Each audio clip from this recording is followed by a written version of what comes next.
이상하잖아. 가 있어. 후배 새끼가 겁대가려.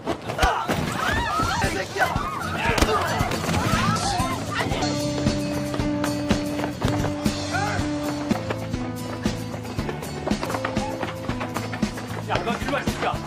애기 정리해서.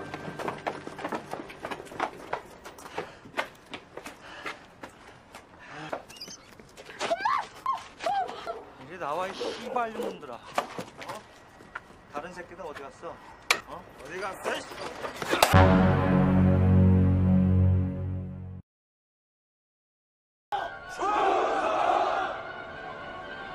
Berlatar di negara Korea, kisah akan berfokus pada satu sekolah yang menerapkan sistem militer yang tegas, keras, dan lugas, yang mana para guru diperbolehkan untuk main fisik seperti menampar, melempar, memukul, dan lain-lainnya apabila ada murid yang bader alias susah diatur. Dan cerita akan berfokus pada seorang murid pindahan bernama Yunsu, seorang permaja penggemar Bruce Lee yang hampir setiap hari menonton film-filmnya beliau, di mana hari ini adalah hari pertama Yunsu sekolah yang di situ dia harus membiasakan dirinya untuk ered-eredan teh atau sumpek-sumpekan atau dengan siswa lain yang juga satu sekolah dengannya.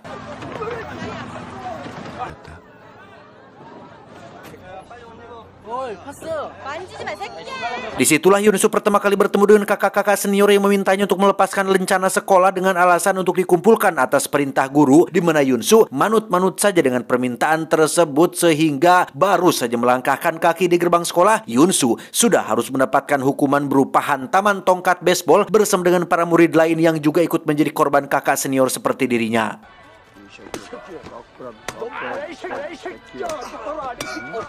Tiba di kelas, Bapak Guru langsung memperkenalkan Yunsu kepada teman-teman baru yang secara kebetulan Yunsu akan satu bangku dengan salah satu murid Badung yang suka menjual buku-buku berbau pornografi. Dia bernama, kita panggil saja Samsul, supaya lebih mudah mengingatnya. Samsul melakukan transaksi ilegal ini untuk tambah-tambah biaya sekolah sekaligus untuk menabung supaya bisa lanjut ke perguruan tinggi karena basic keluarganya adalah dari kalangan yang kurang mampu, sehingga untuk survive, Samsul harus melakukan segala cara untuk atau tidak untuk menjadi beban orang tuanya. Yunsu sendiri merupakan murid berprestasi yang pernah beberapa kali menjuarai Olimpiade Fisika dan Tata Boga, yang hal itu dibuktikan ketika hanya Yunsu lah yang tidak dipukul oleh Bapak Guru. Untuk urusan fisik, Yunsu juga memiliki stamina yang cukup kuat, yang hal itu dibuktikan saat dia menjadi orang pertama yang sampai lebih dulu dari murid-murid kelas yang lain.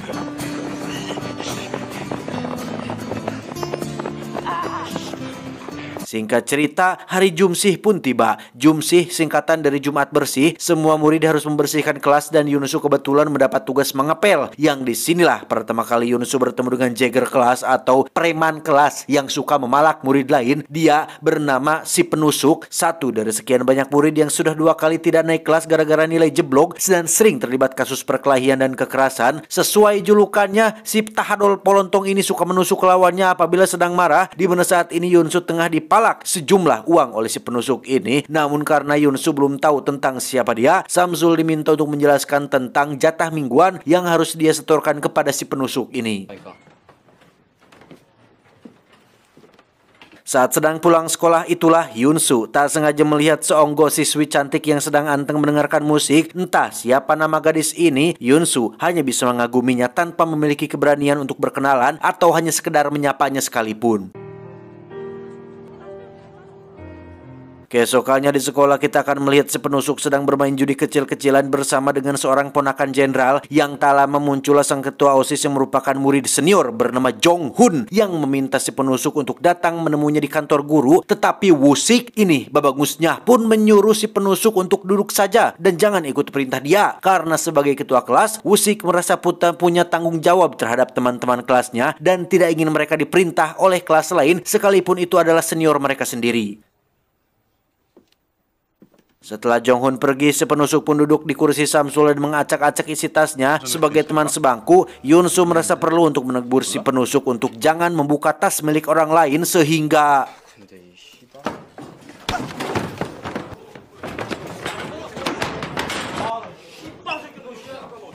Siang harinya diadakan sidak langsung oleh Bapak Kepala Sekolah yang memang punya basic militer, di mana beliau nampak pilih kasih kepada salah satu murid yang merupakan ponakan jenderal, sedangkan yang lain diperiksa habis-habisan, terutama Samsul yang tasnya berisi penuh dengan buku bergambar saru, sehingga Yunsu yang merupakan teman sebangkunya pun ikut terkena imbasnya, yaitu dihukum langsung oleh Bapak Kepala Sekolah.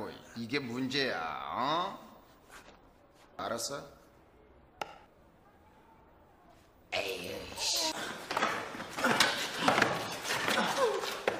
Di saat bersamaan Usik dan beberapa teman kelas yang sedang melakukan tanding basket, di mana salah satu anggotanya mengalami cedera, sehingga Yunsu yang baru tiba pun langsung diajak masuk ke dalam tim dan berhasil memenangkan pertandingan tersebut.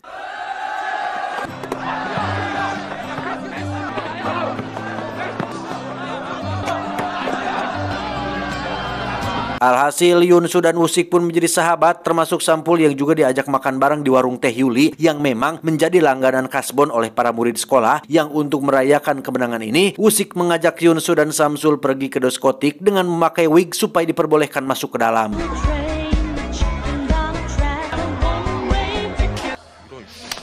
Dan ya, terjadi keributan ketika Samsul menampar salah satu ladies malam saat menolak untuk diajak joget, sehingga ketika pihak keamanan datang, Usik dan Yunsu terpaksa kabur meninggalkan Samsul agar tidak masalah besar menjadi timbul yang terjadi itunya. Naon atuh?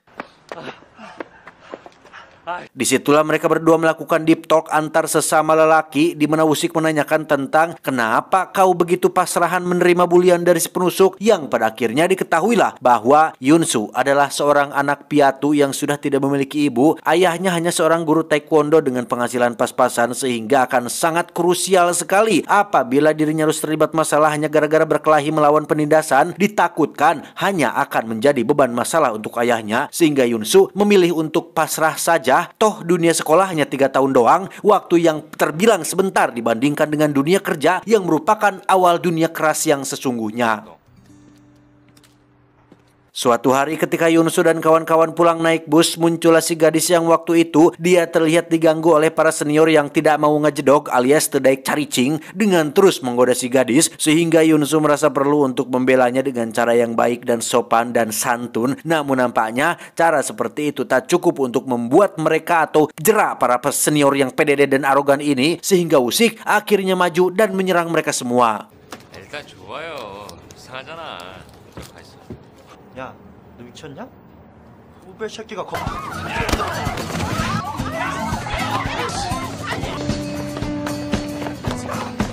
Alhasil mereka bertiga pun dikejar sampai ke gang sempit, di mana Yunsu dan si gadis yang bernama Enja ini pun bersembunyi di balik tumpukan ronsok, yang karena Enja teriak ketakutan oleh seekor berit jarian, mereka semua pun putar badan. Namun tiba-tiba 뭐 하고 있었냐?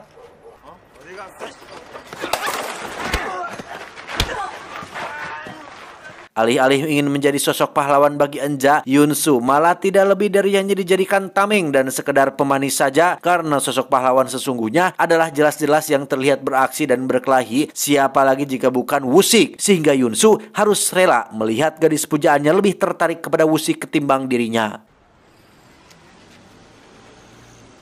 Keesokannya ketika jam makan siang, muncullah si senior yang kemarin membawa serta pasukannya, yang mana Yunsu dan Usik langsung dibawa ke kelas mereka untuk diberikan hukuman berupa pukulan di dada dan di perut, yang karena Usik sudah katalah wanian alias terkenal memiliki nyali tinggi, dia pun nekat melakukan perlawanan hingga dikeroyok oleh satu kelas senior, yang di sini Yunsu nampak resah dan bimbang antara harus membantu tapi takut kena masalah, tidak membantu takut dikira tidak setia kawan. Beruntung perkelahian segera usai setelah Usik mengambil 2 buah neon dan memecahkannya untuk membuat mereka semua takut. Namun akibatnya sang ibu harus dipanggil ke sekolah untuk meminta maaf, sehingga masalah ini tidak menjadi panjang berkat sosok orang tua Usik yang berasal dari kalangan terpandang di kotanya.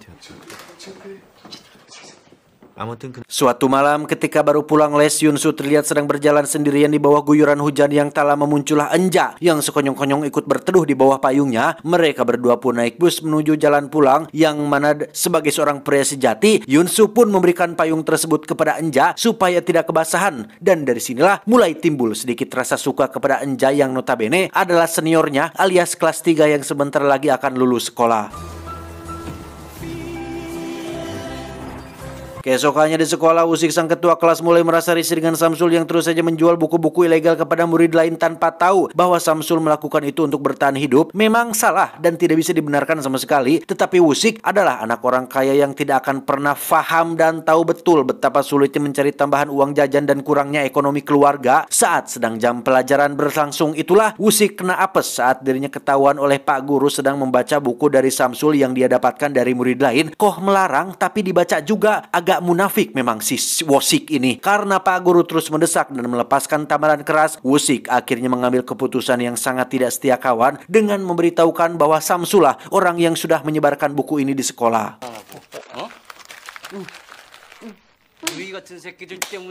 Suatu hari ketika mereka sedang melakukan tes di luar jam sekolah, Anja tiba-tiba datang dengan membawa sebuah kado untuk Wosik yang sedang berulang tahun, yang tanpa sepengetahuan Yunsu, mereka berdua rupanya sudah jadian sekitar 1 minggu lamanya, di mana Yunsu diajak ikut pergi ke diskotik untuk merayakan hari ulang tahun si Wosik ini.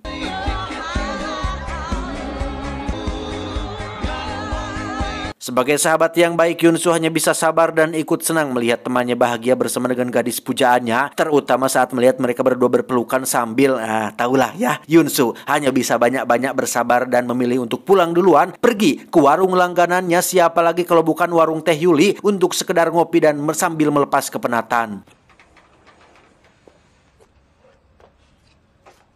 Nampaknya Teh Yuli tahu betul apa yang sedang dibutuhkan oleh pelanggan tetapnya, di mana beliau tiba-tiba membuka sweaternya dengan alasan haredang, yang pada titik ini Yunsu masih diberikan kontrol penuh untuk mengendalikan syahwat dan hawa nafsunya, sehingga kemaksiatan tidak terjadi berkat iman kuat yang dimiliki oleh si Yunsu ini. Halus. Beberapa waktu berlalu, Samsul akhirnya masuk sekolah setelah sebelumnya diskors hampir 1 minggu lamanya gara-gara kasus buku kemarin, di mana Wosik dengan watadosnya tidak meminta maaf atau sekedar merasa bersalah atau paling tidak, sehingga wajar saja jika Samsul tidak ingin lagi bergabung bersama mereka dan memilih untuk gabung dengan gengnya si Jonghun, sang ketua OSIS, meski hanya jadi jongos para murid senior. Di kelas, si penusuk terlihat masih saja suka main judi dengan ponakan jenderal, di mana Jonghun tiba-tiba saja muncul untuk memperingatkan dia untuk hentikan kegiatan tersebut, yang karena si penusuk adalah tipikal murid yang polontong dan merasa lebih tua dari yang lain, dia terus saja melawan sehingga membuatnya atau mendapatkan sedikit kekerasan dari si Jonghun ini. 그러니까 씨발 게임 좀 벌어보자고.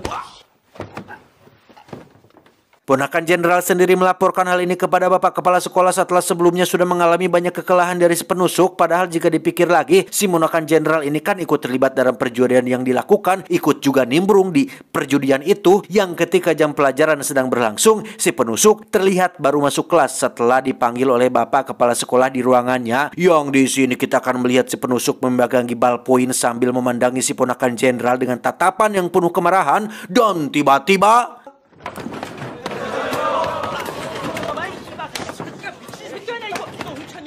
selesai dengan kasus si ponakan jenderal yang mengalami cedera pada kepalanya, si penusuk lagi-lagi membuat masalah saat dirinya ketahuan sedang tidur di kelas, di mana si penusuk nekat mempiting bapak kepala sekolahnya sendiri hingga dia harus dikeluarkan dari sekolah ini.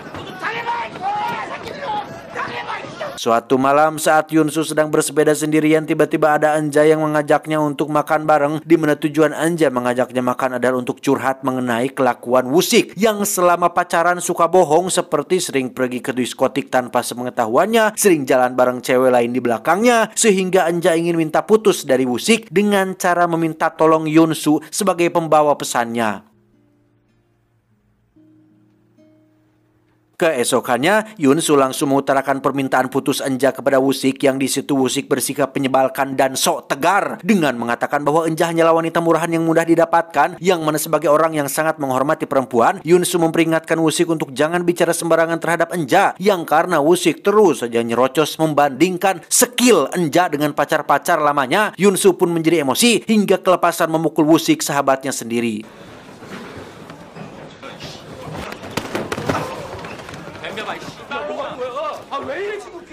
Samsul sendiri terlihat sedang menunjukkan barang barunya kepada barudak yang ada di kelas, yang tak lama muncullah Wosik yang kali ini bersikap sudah kelewatan dengan menyobek barang milik Samsul dan melemparkannya tepat ke bebangusnya, sehingga Samsul yang sudah tidak tahan pun memutuskan untuk melawan dengan cara mengambil segelas air panas dan bermaksud untuk menyiram wajah Wosik.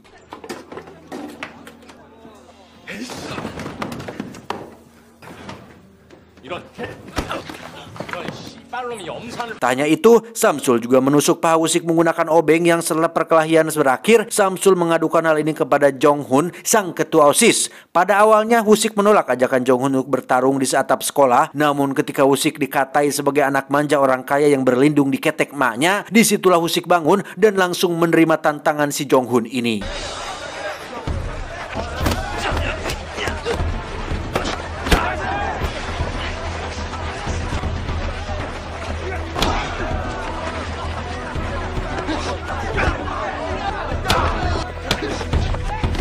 Entah karena pahanya yang terluka atau karena memang Jong Hun sangat jago bertarung, Wusik harus kalah dan dibuat babak belur dalam pertarungan tersebut. Dan tebak siapa yang menang? Ya, dia adalah Yunsu, sang kawan setia meski sering dibuat kecewa.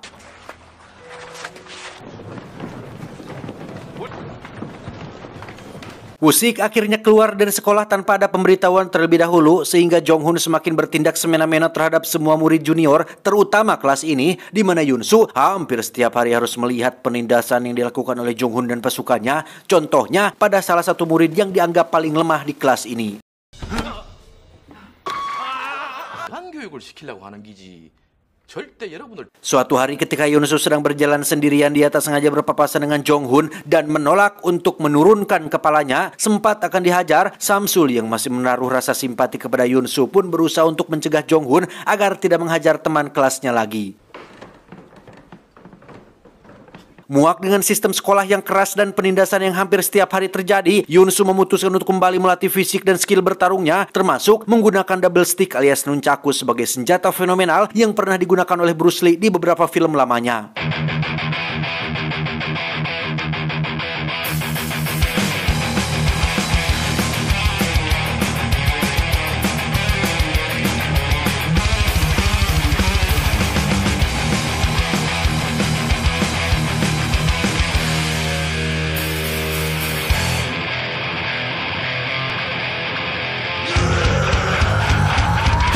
Suatu hari, si murid yang selalu jadi korban penindasan pun masih sangat kesal kepada Jong Hun akibat kejadian tempo hari di mana dia ditantang untuk melemparkan minuman kepada Jong Hun untuk membuktikan nyalinya. Yang karena gengsi, si murid lemah itu pun nekat melakukannya dan langsung masuk ke dalam kelas untuk bersembunyi.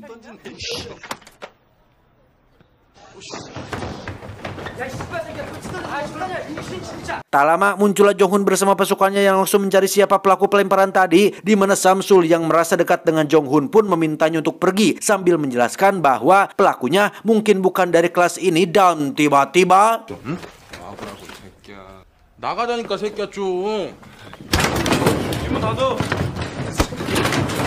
Sejak menginjakan kaki di sekolah ini, Yunsu selalu diam dan tak melawan. Tetapi hari ini, detik ini, dia sudah cukup bersabar melihat perlakuan semena-mena para senior terhadap junior. Sehingga Yunsu yang sudah membawa nunchaku dari rumah pun memutuskan untuk bertindak dan...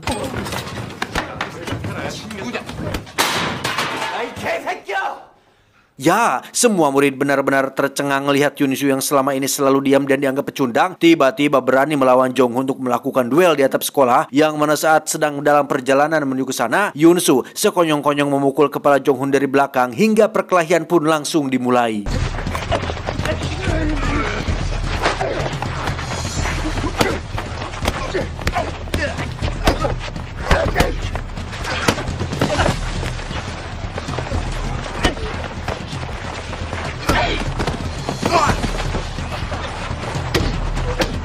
Karena Jong Hun kalah, para pasukan pun ikut turut membantu, yang di sini Yunsu kembali mengeluarkan nunchaku keduanya sekaligus membuat lawannya terkesima melihat gaya ilek Bruce Lee ketika sedang bermain atau memainkan nunchakunya. Pada akhirnya Yunsu berhasil mengalahkan 8 orang hanya sendirian saja, yang ketika Bapak Kepsek dan Dewan Sekolah muncul, Yunsu yang sudah capek dan muak dengan sistem ini pun memutuskan untuk berontak dengan menghancurkan beberapa kaca jendela yang ada di sana.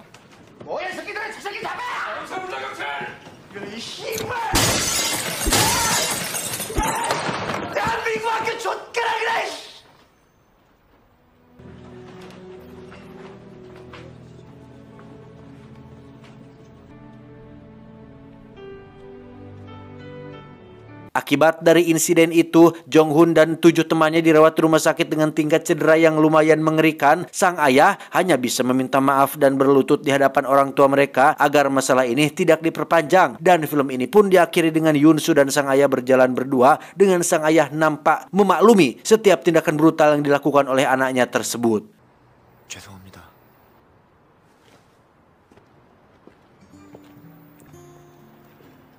Tamat ending yang cukup membagongkan.